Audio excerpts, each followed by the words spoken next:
you're trying to build a business from scratch, you have big dreams but you have no roadmap to get there, you're on the right video at the right time.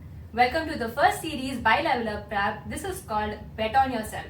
Through the next 10 weeks, we'll be taking you on a journey of building Level Up Lab brick by brick with Sangeeta Mulchandani. Sangeeta is a startup educator, a founder, an angel investor, and an author. She's going to help us lay the foundation and start right, which is also what her book is titled, Start Right.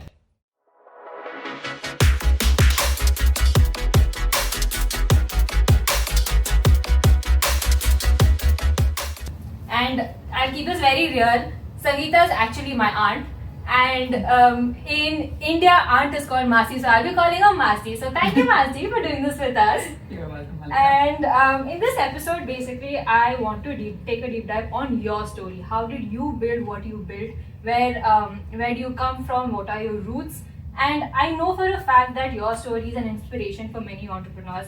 And I think that is the fuel that takes people on the entrepreneurial journey. Like to start, that's where it begins. So, before we go anywhere, can you first tell us what do you do on a regular basis now? What's your job like? What's your journey? Yeah, sure. So I teach startups how to start up. Okay. So, and I think it's taken a while for me to come to that, that tagline of teaching startups how to start up. So there's a whole journey behind the whole thing. But essentially my goal is to empower 1 million entrepreneurs around the world, and whether that is through education, through my books, through teaching, face to face, or whether that is through initiatives like this, where we talk about entrepreneurship and it reaches millions of people around the world. So really, it's about helping more people do what they love doing on an everyday basis. Nice. Okay. And what are I know you do a lot of things at the same time. So tell us something about Press Play Ventures and everything else that you're doing apart from Jumpstart Studio, which is your startup, I believe. Yeah, so Jumpstart Studio is the name of my business. This is where we teach startups how to start up, but we do a number of different things. So Jumpstart Studio is a partnership model, which means we work with different partners like universities, governments, and corporates.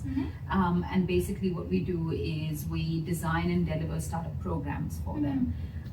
And we have our own flagship programs. So Press Play Ventures is one of them, where we help women transition from employment to entrepreneurship. So we design programs that are flexible enough and work around women and how they think and their lives to help them on the journey that they want to succeed on. And the other flagship program we have is called the Overseas Accelerator Program, which is about helping Indian startups commercialize globally. So we help Indian startups, take their products and services into markets like the US, UK, UAE, Singapore, and Australia. And you were also, apart from this, the founder of Australian Professionals of Colour? Yes, so that was one of my previous businesses which I have exited. But Australian Professionals of Colour, which started as a bit of a social experiment, and this was during COVID, where we were helping a lot of corporate professionals in Australia understand what it's like to work in corporate Australia, but also providing a safe space for them to come and actually talk about issues that they may be facing in a country like Australia, which is historically been dominated by more white majority people. And so the corporate landscape still suffers a little bit from a lot of that. Even though we have a lot of multiculturalism in Australia, we see a lot of the olden kind of thinking around traditional businesses still continuing. And with new sort of migrants coming from different countries, it's how do we change the landscape? How do we bring the concept of cultural intelligence into organizations? So that's what Australian Professionals of Colour was geared towards. Wow, so you're doing a lot right now, and you've done a lot over the last few years. But now this is over a journey of multiple years, and about 14 in Australia, is it? 16 years in Australia now. 16 years in Australia. Yeah. So this is now, but our audience as of now is mostly in the age bracket of 25 to 32. So can you tell me, what did your life at 25 look like? Very interesting question. So I'm born and raised in India. I spent a large part of my early childhood in a little town which is not so little anymore, called Coimbatore in the south of India. And then I moved to Chennai to do my bachelor's degree. So I've got a bachelor's in IT, so engineering, for 4 years in Chennai. And so when I finished that, I was about 21 and I decided to get married straight after I finished my bachelor's degree, and I moved to Africa. And I lived and worked in Africa and Nigeria for a couple of years, and this was in Lagos, one of the major cities of Nigeria, and that's where I started my work or my corporate career. So my corporate career started with Lufthansa Airlines, which is where I started as a in the HR department. Actually, it's a very I've had a very roller coaster career. But yeah, started in HR, moved up to being the assistant finance controller without having a degree in finance or in HR. What does a finance controller do? So a finance controller basically is a CFO, like a chief financial officer, but the next level from there, where we basically make sure that all the finance budgets align with the spends. We make sure all the financial pieces of a business, we manage that on the spreadsheets and on systems. So it's basically making sure that the company is financially secure and tracking that on a monthly basis. So that's what I graduated to, which was the assistant finance controller role, and I was managing West Africa for Lufthansa Airlines in that role. And then decided to move back to India in 2008. Is when we moved back to India because Nigeria is a pretty unsafe country. For those who haven't been there before, you pretty much hear gunshots every day. The electricity pretty much. So you've lived in Africa, so you know this. But yeah, so the African life was great, but I think it felt a bit limiting for me. The other factor was that both my husband and I, when we were living in Africa, we were expatriates, which meant that we couldn't really enjoy the place like locals did. There was a lot of burden of not walking out on the streets alone, always being chauffeured around. And in my very early 20s, I was like, this is not the life I want. I like my freedom. And so for me, I think that was a bit of a limiting lifestyle for me to have at that age. Sure, at 50, maybe I would enjoy something like that with a lot of, we had house helps, we had a nice lovely home, we had like bulletproof cars and things like that. But that was not the life I wanted at 21, 22. And so yes, that's when we decided to move back to India, spent about a year in India trying to see if there was something there that worked out for us. But I'd always had this little dream of coming to Australia, even when I was doing my bachelor's degree in Chennai, to do my master's degree. And so it was a great opportunity for me to do just that, because 2009, early 2009, I came to Australia, moved here to do my master's in accounting from Swinburne University as an international student, and stayed on here ever since. But I also keep jumping around the rest of the world, so we'll get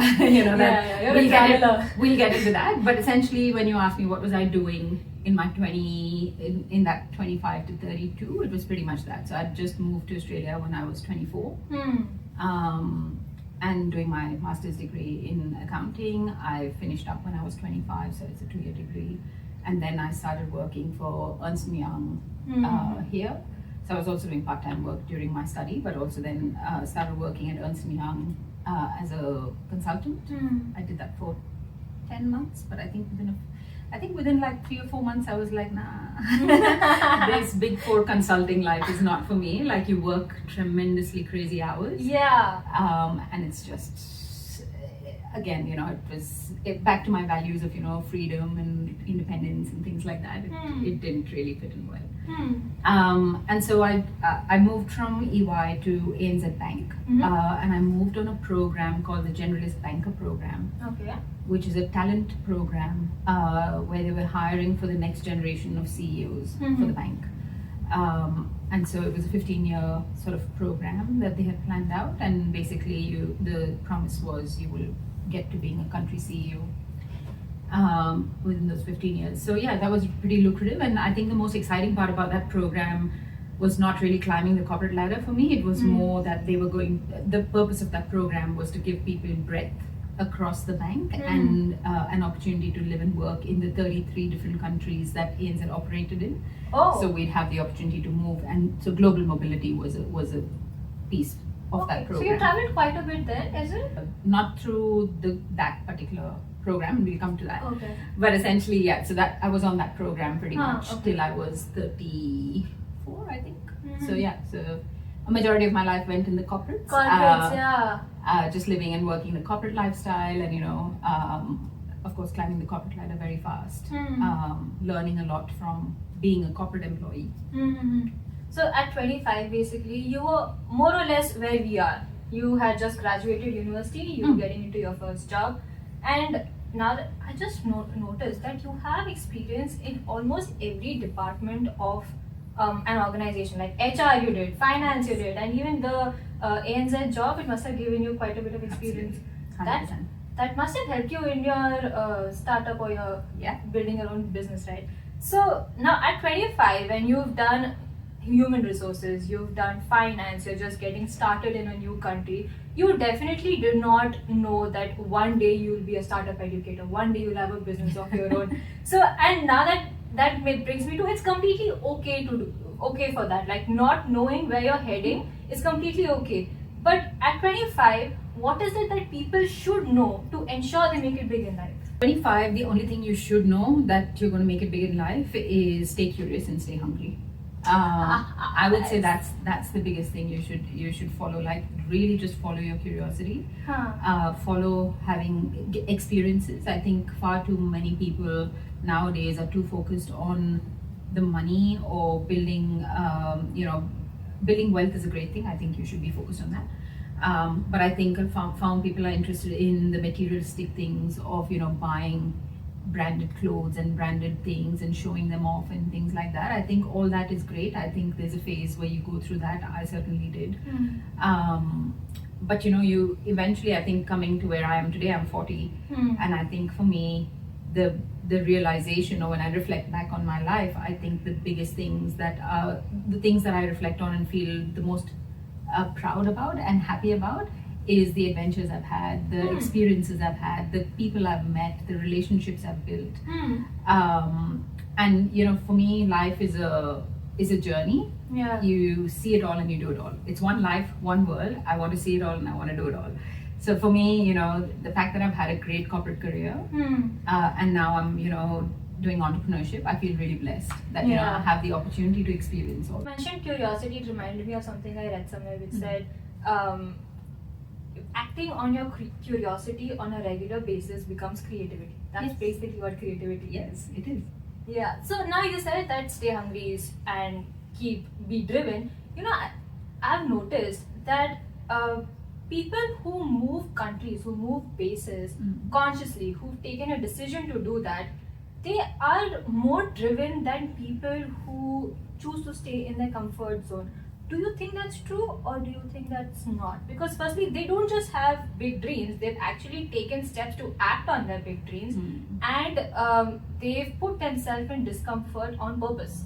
So what do you think about that? People who migrate and people who move bases, they generally have greater drive, is it? There is something driving them, for sure.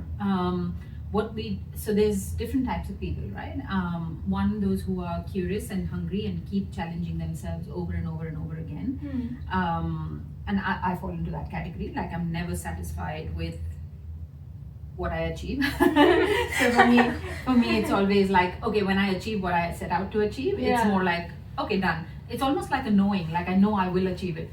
So then I move on to the next goal, straight away. And so when I find things in my life are sort of, getting into that comfort zone, I will go do something else. Like for example, now at 40, I've decided to take up martial arts again. What? Yeah. And so, okay. So it's really, cool. It's different, right? Yeah. But it also, what I find is, what it lets me do is, because I'm getting good at what I do for work, then I need something that I'm not good at.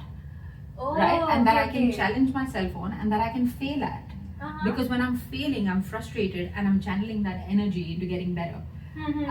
But it's creating those circumstances for yourself to challenge yourself over and over again and fail deliberately. It's one of the things I talk about in my book as well, right? You've got to build failure as a muscle. Because a lot of times people don't jump into entrepreneurship or into bigger sort of roles in their careers or things like that out of fear. And the fear is not the fear of, oh my God, like this is so scary. The fear is of failure. The fear is of what would people think about me if I don't do well. The fear is what would I think about myself if I don't do well. You know, oh, I've been successful at this and that and that, and now if I do something that is totally out of my comfort zone, oh my God, if I fail, what happens, right? But if you start treating failure as an opportunity to pursue very actively, right? So I tell people, like, if you're not good at baking, bake a cake once a week. It'll be a shit cake and you'll feel like it's come out really, really bad. And that's okay. But try it again and try it again and try it again. And it's not for the purposes of, oh, I want to become a baker or I want to become, you know, a pastry chef or whatever. But it's for that pleasure of learning how to fail and still be okay with that. And then saying, okay, how can I get a little bit better next week? How can I get a little bit better next week, right? So I think it's more just, and this just trains your mind to remain in that challenge space. So for migrants, I would say a lot of migrants do come and go through a constant challenge, moving a country, trying to find new friends, trying to find you know, your tribe becomes really hard. And as we grow up and become adults, finding friends is hard as it is. But you know, then finding friends in a new country and making friends with, you know, a new set of people, but also then learning cultural norms of this new country, learning the society, the regulatory norms, the how do people function here, how do things happen here, all of that, you're putting yourself in that situation, and it's great. Like, it's very challenging, and initially you might, you know, really like that, but then there are a bunch of people who then achieve a certain comfort level living in the new country, and then tend to stay in that lane, right? They don't want to grow any further, they don't want to push themselves any further. Okay, I know I can do this, I can do this really well, and that's great. On the other hand, there are people like me, and I think you as well, who keep, like, you know, keep banging the wall and keep banging our heads on the wall. I find new walls to keep banging. Correct, and try, and we keep opening doors for ourselves, but also for others. But I think I much prefer that kind of curiosity. So yes, migrants are very resilient. Migrants have a lot of grit, and are probably very well suited to something like entrepreneurship, because this is what you do in entrepreneurship all the time. But then, you know, it's the ones that I think it's beyond just the migrant piece. I think it's more a personality piece as well, where people are constantly, you know, challenging themselves in many different aspects of their own lives. It just comes naturally to them to do it. So you mentioned training the muscle to fail. Now, when most of us are beginning, we are striving for perfection, and there's a gap between striving for perfection and getting comfortable with failure. How is it that one can take that jump over the gap that is there from striving for perfection and becoming comfortable with failure? And it's also, now, once people say, like, the beginning could be that you understand, okay, I am striving for perfection, I need to stop doing that and move towards getting comfortable to failure.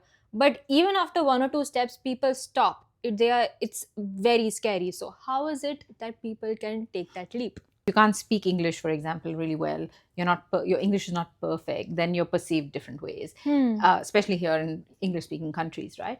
Or if your presentations are not on point, then, you know, you're perceived differently. So throughout our corporate and maybe even educational careers, perfectionism has been celebrated, and so people feel like, oh, that's the golden standard. That's the gold standard. That's what I need to strive towards. The reality in entrepreneurship, though, is we say this all the time. Like, even when I teach founders, like, you know, I've worked with 600 founders in the last few years, and one of the biggest things I see is this trap of perfectionism and people wanting to get perfect at, you know, things that they do. So even if they have this great idea and they actually, you know, they want to build the whole thing out before they present it to the world. Perfectionism is just the flip side of judgment. Oh, because why do you want to be perfect? Because you're being judged. Because people feel they're being judged, right? If nobody was judging you, would you care to be perfect? No. But people won't stop judging us. That's true. Yeah. That's true. But again, you feel people are judging you. That's why you want to be perfect. If you stop caring about what people are judging you for, then you don't care about being perfect. You care about getting shit done. Yeah. So that's the concept that we teach a lot when we work with startups is get shit done. Done is better than perfect. Perfect. Because the more Yeah. you do things, the more you are actually experiencing it, the more you're actually building that muscle of, execution, right? That muscle of learning. And through execution, and like with anything you execute, Yeah. the chances are of success and of failure. Yeah. So the point is, the more you execute, so we get people to execute. Yeah. With a lot of people, and this is why a lot of people don't, they have a lot of ideas but never bring it to fruition. Yeah. Is because of this fear of being judged. Ah. It's very nice to say that it's actually because I want to be perfect. Yeah. But you want to be perfect because you have a fear of being judged. Yeah. And so again, going back to the conversation we were having about failure, it's exactly that, right? Failure is about other people judging us. Yeah. If nobody was judging you, would it be failure, or would you actually think of it as a learning? You're learning something. So every time you learn something new, you will fall, and that's okay. You look at kids who learn to walk. How many times do they fall? And how many times do they get up again? They know the whole world is watching them, but they don't have this fear of judgment in their head, right? Because they've not been taught that yet. They haven't been conditioned into that. But as adults, we are conditioned into judgment because we can feel people judging us. We can see people judging us. But what if we didn't care about it? I'm suddenly thinking people who shy away from social media, maybe they're afraid of judgment. 100%. People who don't like to get in front of cameras, there's something that's blocking them, and that blockage is usually to do with an external viewpoint rather than their own internal viewpoint. Yeah. Their internal view has been conditioned through an external viewpoint. Now, this makes me think about traveling solo. Do you think the mindset people develop while traveling solo does help them in entrepreneurship? Solo a lot. So I've lived and worked on 6 continents, and I've traveled across 43 countries. So I travel is my thing. And a lot of it has been solo travel as well. And so I think with solo travel, it's usually about learning more about yourself, right? When you're traveling with a group of people, especially with friends or people you know, a lot of it is about the social aspect of the travel. But when you travel alone, you're only with yourself. And then yes, you might make new friends, or you might meet new people, or you might find new things, but you're spending a lot of time learning about yourself. A lot of my solo travels, at least, were a lot of soul searching, a lot of purpose searching, and learning about the world, but learning about myself through what I was experiencing around the world. I learned a lot about my own strengths and my own limitations and my own limiting beliefs, and what I thought was the way the world worked versus how it really worked, and all of those things. So I think with entrepreneurship, it's very similar, because at the very early days, in a sense, you're alone, right? You've got these ideas in your head, and then when you're trying to pursue them, you're going into these unknown territories, you're going into these unknown spaces that you may never have known before, but you're learning to adapt. Yeah. As a solo traveler, you're doing exactly that. You're going into new countries, new territories, you're learning to adapt, right? You have to quickly make a new place familiar for yourself. Yeah. How do you find that familiarity? Do you have something that you take with you that is familiar, things that you can associate that are yours, your clothes, your shoes, these are mine. So they give you some sort of that comfort of knowing that these are mine. And then you have a whole set of new things that are there, a new accommodation, perhaps a new, new places to eat, new cuisines that you're trying, new culture, new language, new all of that. So there's a little bit of a mix of, the known and the unknown. Entrepreneurship is very similar. So when you're going into entrepreneurship, one of the pieces is you want to do things that you know really well, but you also are charting uncharted territories in your own way, because, you may not come from a finance background at all. You may not be really good with numbers, but you suddenly have to get good with numbers, right? You suddenly have to get good. And as a founder, you probably have to get across everything in your business. You have to start becoming a generalist.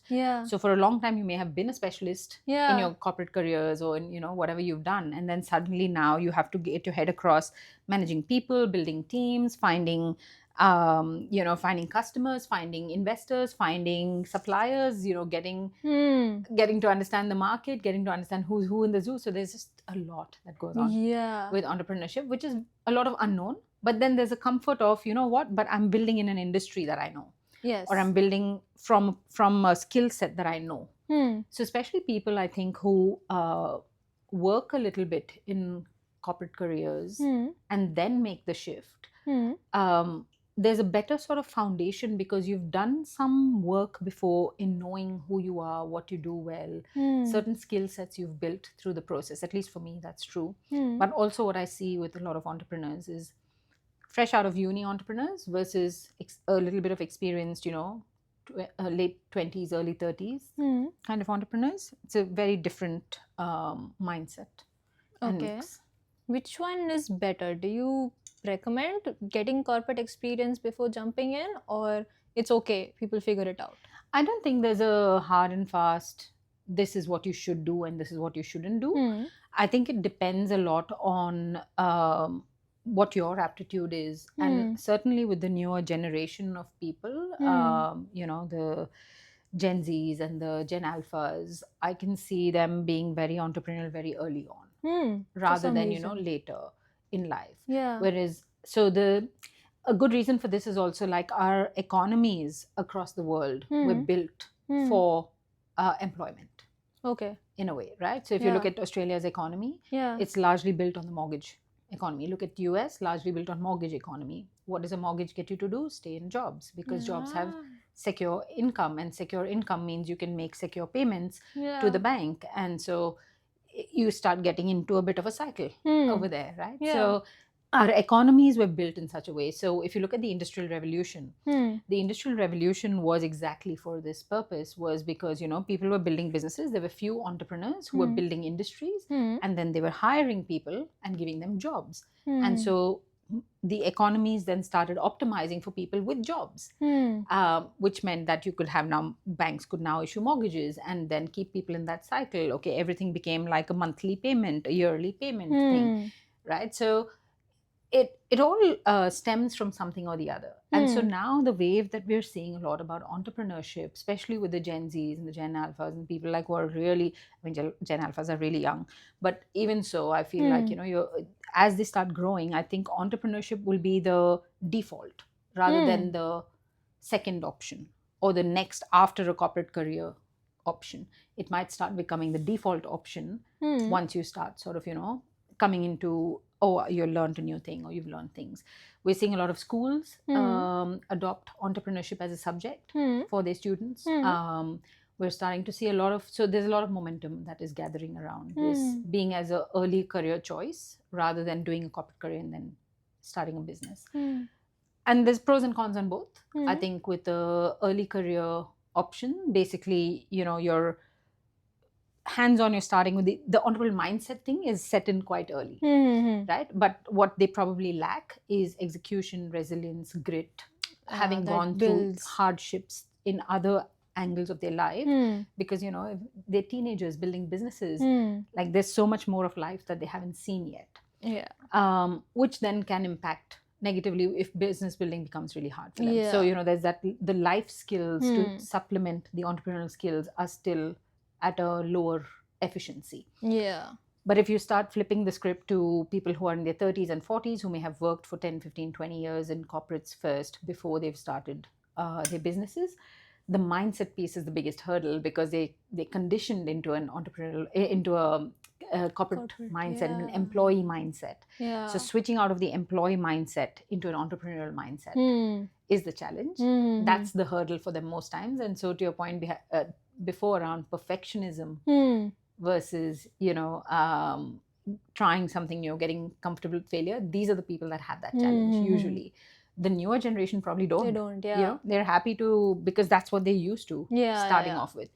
But on the other hand, what people with the corporate experience have is a lot of skills, a lot of life skills, along with technical skills that they can, very comfortably navigate in or build into their business. So like, for example, things like how to manage a team. They may have managed a team previously in their corporate careers. So, building teams and managing teams is a bit of a given skill set that they'd have. It won't take them too long to do that. So basically, people have to choose their challenge. Which challenge are they ready to take on? Whether it is the lack of life skills or mindset changed, whichever they want. Yeah. And very recently, when I'm reading LinkedIn posts by entrepreneurs, a lot of them are talking a lot about sales. Like I remember even your brother telling me that sales is a life skill. Yeah. And so do you think that sales is one of the most important skills to have if we are trying to start a business? 100%. Hai If you're not selling things, you're building a hobby project.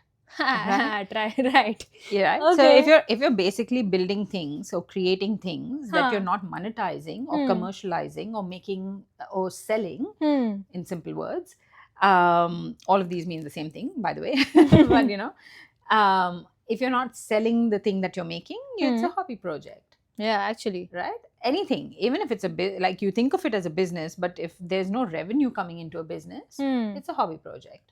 So in that way, then I think international students, they're doing pretty well. So a lot of us, we feel like when we are doing jobs in retail stores or when we are doing jobs in hospitality, we feel very little. When international students are doing it, we're like, we're studying so much, we're spending so much money in a first world country. Why are we doing such shitty jobs? Yeah. But on the contrary, that is actually helping them build their sales skills. And Yeah. for a future entrepreneur, that will be too good. I kind of feel bad right now for doing a corporate job since the time I came. But for the others who are watching this, they definitely are doing sales jobs as an international student, and so that is going to help you in the future. Remember that. But tell me about your experience as an international student when you came, and what kind of jobs did you take up initially? Yeah, so when I came in 2009, Melbourne was a very different city to what it is today. We had maybe 1 or 2 skyscraper buildings. Everything else was just flat little buildings all around. So what you see today in Melbourne is very different. There are multiple skyscrapers, as you can see, and the city has grown a lot. And so I came from having worked in Africa for a couple of years in Lufthansa Airlines, being the assistant finance controller for all of West Africa. I was like, gosh, okay, I've got some work experience behind me. It should be pretty simple and easy to get a part-time job. I speak English decently. And so, it should be okay. For the first 3 months, like I applied to 500 or more jobs, but I lost count after 500. But I applied to 500 jobs because remember, I came with $2,000 in my pocket. I had taken a loan from my parents, I told them I will, repay this, but basically my parents backed me to come here. And so for me, it was about how do I make this work, right? And I didn't want to go back and ask for any more money. But within the first week, my $2,000 in my hand had gone down to being like some $300-400 because I didn't realize as an international student that I have to spend on things like books and calculators, and because I was studying accounting, so they needed like financial calculators and we needed like books, and all of those were super expensive, and I hadn't factored all that in. And then I paid my first month rent to my friend because I was sharing a house with my friend, and that's it. My money was gone. Shit. Right? Okay. So I was like, I don't know how I'm going to survive in this money. And so I need a job. And for the first 3 months, I couldn't get a job. And like literally in that 3rd month, I had to tell my roommate, I'm really sorry, I can't pay you. I don't have any money. But the minute I get a job, like I will pay you, right? I still remember like she was working for Infosys back in India, and she was on an assignment here. And she was making $5,000 a month. Okay. And so she could support you. Yeah, but that's the thing. Like, I was like, I don't know when I'm ever going to be able to earn that kind of money, because at that point you feel, to your point, you feel like that small. You're like, and it's really frustrating because I had work experience and I, my language skills were good and all of that. I'm like, why the hell am I not getting a job? Like my CV was not like a fresh out of uni kind of a CV. Like, I had substantial work that I'd done. But unfortunately, work experience overseas is not recognized so much in Australia. And so for me, the biggest challenge was that. So the first job that I got was working in a call center. And that was 3 months later, and I was overjoyed when I got that job. But it was pretty much setting appointments with for people to get solar energy panels put on their roofs and things like that.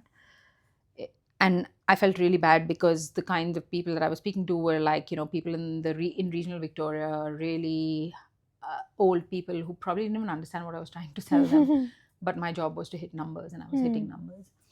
And so, like and then, whatever I would make out of that, then I would pay for my rent and stuff. I didn't have money for the first few months. I used to live on 1 granola bar a day. Ah, my God. 1/3 in the morning, 1/3 in the afternoon, 1/3 at night, and sleep hungry with my stomach hurting. What? Okay. I would I've had my tough days, right? So I lived below the poverty line in Australia, the poverty line, for like 3 years. Yeah. So and most international students do. Do that. They actually do. Yeah. So, but my second part-time job was very similar, where I was doing calls, but I stayed there the longest, or maybe the two that I stayed the longest.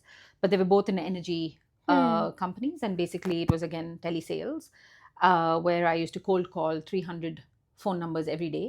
Whoa. And that time we didn't have those dialers on the computers. We used to actually manually dial the numbers. So dial 300 phone numbers a day, cold calling people and trying to sell them electricity switchovers from one company to another, basically, with targets and stuff that you had to hit. So a lot of sales stuff. So I suppose sales was the piece, but it was more cold calling, telesales kind of stuff. So I think for me, that taught me a lot. In terms of, one is grit and resilience, because just calling 300 people and getting yelled at by 90% of them is no fun. Yeah. But also then the knack of learning how to convert that into a sale.